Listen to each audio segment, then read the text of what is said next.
Hello, I'm Casey Aiken, and this is 21 This Week. Coming up next, how good a job has Maryland done getting out the vaccine?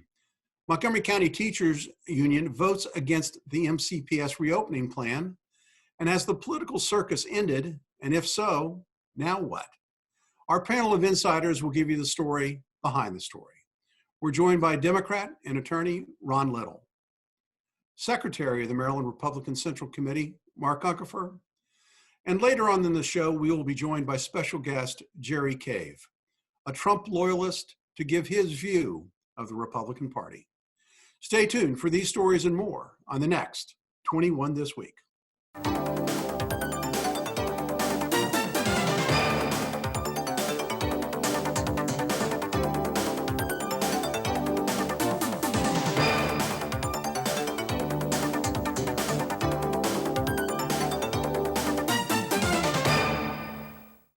After months of planning, the U.S. government's warp speed rollout of COVID-19 vaccines has progressed at a snail's pace once the allotments were turned over to the states. A CBS report on which states have done best and worst has some shocking findings. According to the report, West Virginia has done the best job in getting 70% of its vaccines to its public, and Georgia the worst at only 20%. Our state, the state of Maryland, is stuck decidedly in the middle of the pack at 32%. But even those numbers don't tell the whole story, as there are endless tales from people, myself included, who have spent hours and days trying to get an appointment for the vaccine to no avail. Ron, the headline of the Baltimore Sun reads, "Getting an appointment for the COVID-19 vaccine in Maryland is the 2021 equivalent of striking gold." Why is it so hard? Well, I think it's like everything else in this country. Access to resources go to those who have access to information first. I think by and large, when Maryland instituted its program to allow people to sign up and register, there was little information dispersed among communities. The Black and Brown community, I doubt, had as much information as available to prepare themselves for access and ways to obtain vaccinations if they chose to accept them. And I think the proliferation of people moving from county to county to usurp resources dedicated to those particular places has also hampered the ability for people to get the things that they need in terms of first identifying availability and then being able to sign up. And the two communities that we're worried about the most, the older community, don't look to technology to get medical resources. And the Black and Brown and underserved populations don't always have time to sit down and spend hours just trying to get a registration done for a vaccine. Well, look, I can agree with you, especially about the amount of time. I mean, I'm in the 1C category. I'm over 65. And I can tell you, I've spent days trying to time the right moment to log on to a website to see if there's a vaccine. My partner, who sits right next door to me, got a magic phone number for Six Flags. He called, I called 10 minutes later, everything was gone. So it's a frustrating system.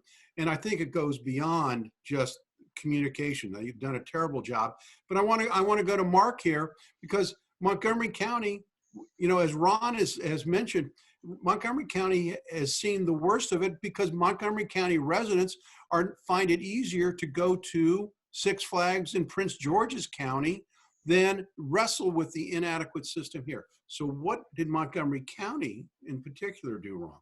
Well, let me go back and do the comparison between the states, because I think that was a useful number.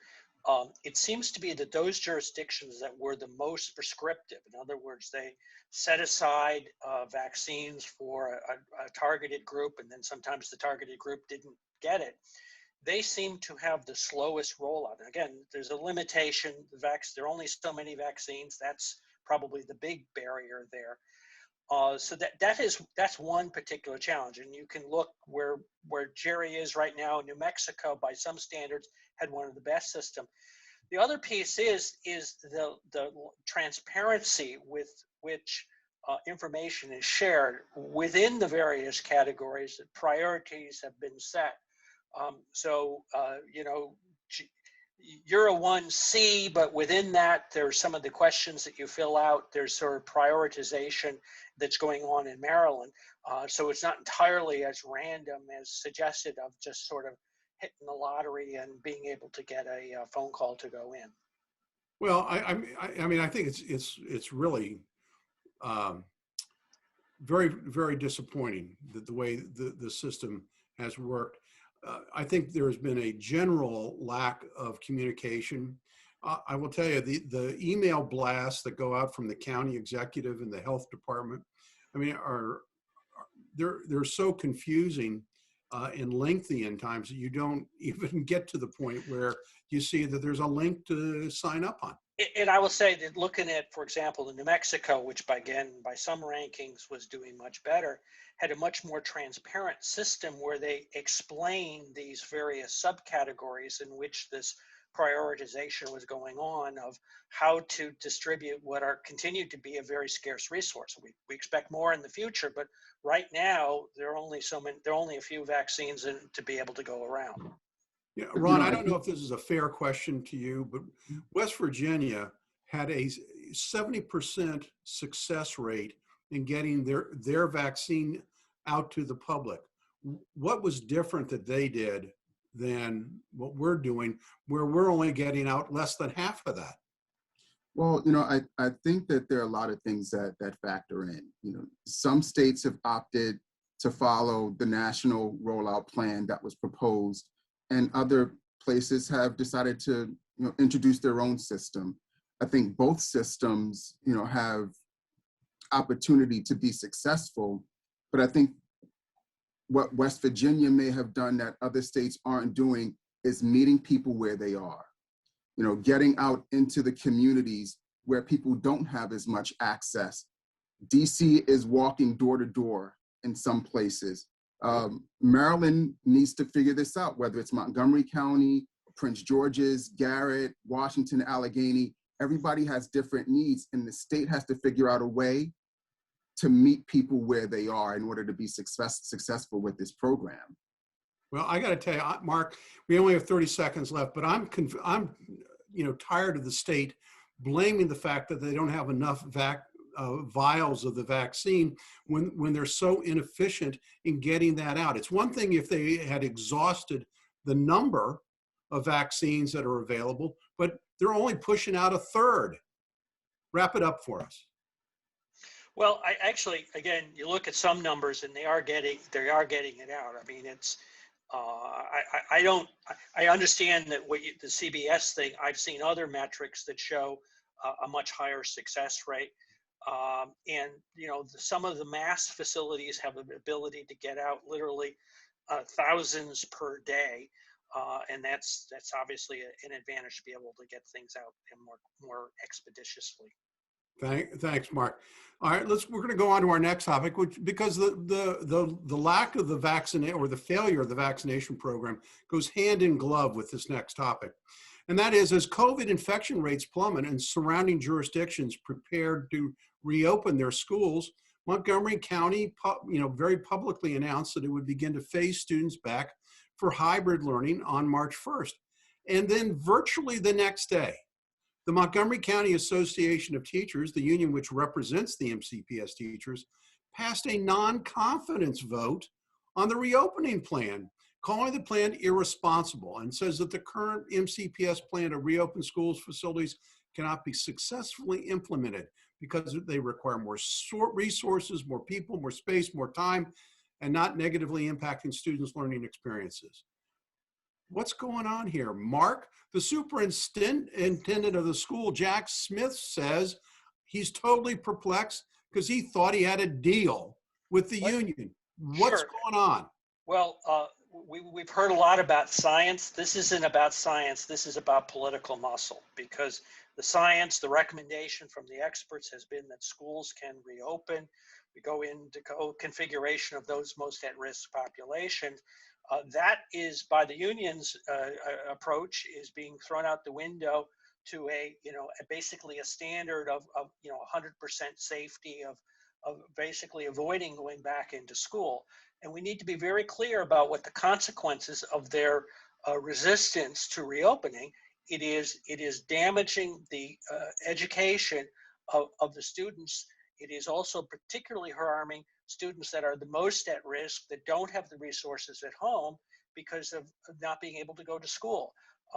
This is really it's all politics, it's all power politics on the part of the union to push back on MCPS.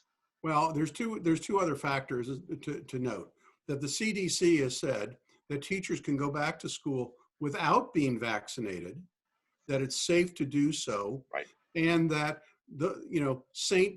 Fauci also said that it would be impossible to reopen schools if all the teachers had to be vaccinated before they could be reopened.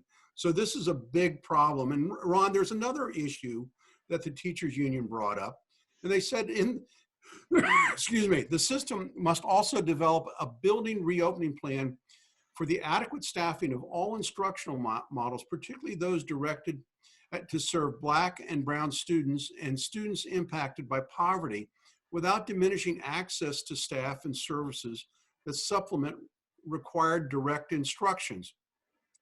Now, I thought one of the problems with this distance learning was that students in poverty didn't have the same resources.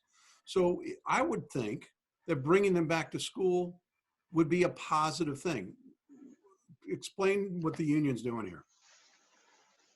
I'd like to say that I'm in the head of the union and I can explain this clearly, but I'm not going to venture that far into the rabbit hole. What I will say, however, is that the presumption that poverty-stricken students, be they Black, brown, or any color, need to come back to school in order to have a more successful environment to learn in, is something that we struggled with in this country for hundreds of years. In this state, when kids are in school, we still do see differences in access to resources, whether they're school-provided resources or resources at home. I don't think using COVID and tying it to poverty to lean on the legislature to have a more acceptable plan to return to school is a fair thing to do. I think we need to first understand why we don't have the same resources available to students, whether they're in Prince George's County or Potomac, or, as I stated again, Garrett, Washington, and Allegheny County. Where we have had lapses in resources, MCPS has stepped up and provided things that the students can use at home so that they can continue to learn. I think once we do return to school, the COVID thing is going to be a non-issue and we'll be back to where we were before, having the disparity in terms of resources and learning at different schools in different districts across the state. Ron, let me jump on. I mean, obviously there's an issue here, and we'll see in the test results. There are plenty of educational experts who are really despairing at what the impact of COVID is going to be. And we'll see. Parents who have the resources, who are able to supplement, who have created educational pods, who have had the tutorial that they've been able to add, who've been right on top of their kids and getting them involved. They've probably, we'll see, but they've probably been advantaged as a result of COVID relative to kids who don't have those resources. But I think that that's true across the board, whether we're in a COVID-focused state or not. I think we need to figure out a way to equalize without making it an issue purely about race and financial resources, which is what we're doing now. That's part of the ongoing study that was done a year ago by MCPS, where they hired the outside group to come in and look at the resource issue. That's an issue that will be addressed best addressed, I think, once they get back to school.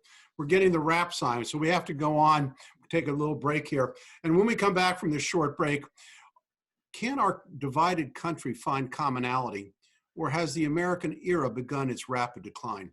Stay tuned for more of 21 This Week when we come back from this break. And welcome back. The past year has been tumultuous, to say the least. There's been two impeachment trials of President Trump, one while he was in office and one after his successor was sworn in. There are riots across the streets of America, a contested election, and violent demonstrations at the White House and most recently at our Capitol building. Like many, I'm concerned about the path we're on. We are a society that prides itself on free speech and tolerance of difference of opinions. But increasingly, we seem like a society that has lost its bearings, that some opinion that were legitimate yesterday, last week, or even last year are today deemed unacceptable. And uttering those words or opinions, or even in an unartful way, can lead to ruin. I want to explore this idea of how we view the national debate. Now that the political circus has gone out of town, how do we, beyond one party, one man, but in my opinion, this is not about color or of our skins. It's about how we as Americans see ourselves and our society. So Mark, the big MAGA question or mega question is, has the America era begun its rapid decline? I don't think it has, and I think, you know, it is maybe the glass half full, half empty. I look at the rapid development of vaccine, the fact that America as an innovative society was able to respond so quickly. I mean, I take your point about the sort of the caliber of the debate, the nature of the debate that's going on right now. But I think beyond the politics has been a very successful response that has taken place to COVID, in being able to come up with a way of getting us back to normal within frankly, a relatively short time compared with mass incidents like this in the past. Well, that's all well and good, but the national debate is really seem very divisive. Sure. And so, Ron, with Democrats controlling both the White House and the two houses of Congress, are we going to be able to unify as a nation, or are we going to continue to be divided? You know, the hopeful side of me says that we'll be able to move past this. But I think the reality is that with so many objectioners to the validity of the past election, we're going to continue to have problems until we acknowledge that what is as it is, and that we need to focus on doing what the American people expect their legislature to do for them. And that's to provide answers to problems, to provide resources, and to do what's best for the American people. A lot of what we've seen over the past couple weeks has been about individuals seeking to secure themselves. We have to focus on the bigger picture, and we're not doing that right now. And I don't know if we'll get around to doing that anytime soon. But there are also some very major policy issues that are dividing us, because, and you know, to be fair, I mean, Donald Trump got, you know, 48% of the vote, you know, so that shows that we are not one nation under Joe Biden, but we are really two nations that are very close in, but with very different views on how we should be governed. Now, Jerry, I want to go to you, and I asked you on the show because I think your perspective, I mean, you've been a true blue Trump believer for a long time. It's going to be decidedly different than those inside the Beltway. Is it possible for us to come together as a country? No, it isn't, because the things are opposed. When you and I were born, Casey, the richest city in the country was Detroit. The middle America, they made things. Now it's Washington.